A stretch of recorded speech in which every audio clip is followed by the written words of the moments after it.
There's no argument that U.S. roads are safer now, safer than they've been in decades. As of 2010, U.S. highway deaths were at their lowest level in more than 60 years. But the big question, will our love of cell phones, texting, and operating other devices while driving actually push those numbers back up? Nearly 33,000 people died on U.S. highways in 2010. It was the third straight year the number had been below 40,000 after staying above that level for most of the previous 45 years. But consider this, more than 3,000 of the deaths in 2010 involved distraction. And NHTSA says that estimate could be low. Plus, the U.S. has changed how it counts distraction-related deaths, so comparisons to past years are hard to make. But the problem?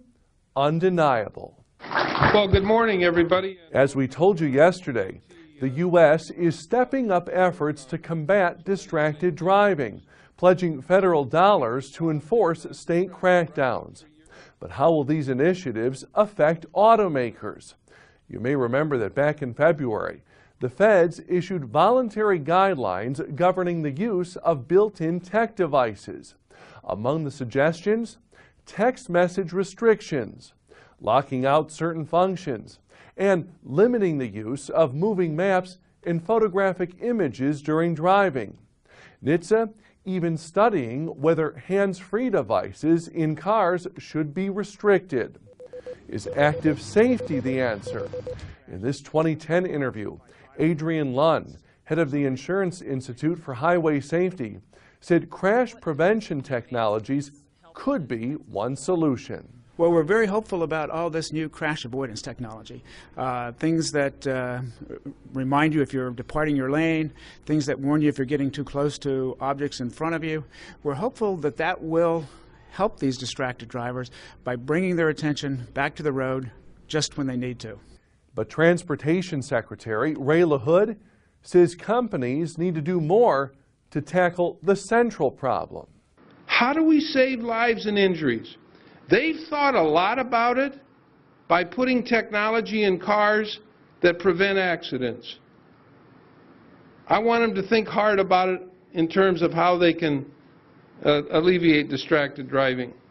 LaHood adding that he believes auto companies are committed to finding an answer. And with some closing thoughts, here's Automotive News Executive Editor Edward Lapham. By now, we should all know the dangers of distracted driving. We've seen it on our roads and we've heard about it from our government. Blah, blah, blah. But the question is, what to do about it? Apparently, Transportation Secretary Ray LaHood hasn't figured it out either. His latest plan is to let automakers voluntarily fight the problem through new technologies and education. And oh, by the way, he's also going to send several of our federal tax dollars to some of the states to help them enforce local laws. What's the big deal?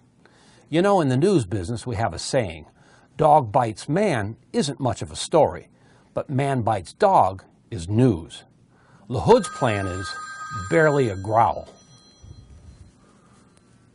Yeah, I'm right in the middle of something here. Okay, you know, now I got to get back to this. Send me a text, would you please? Okay.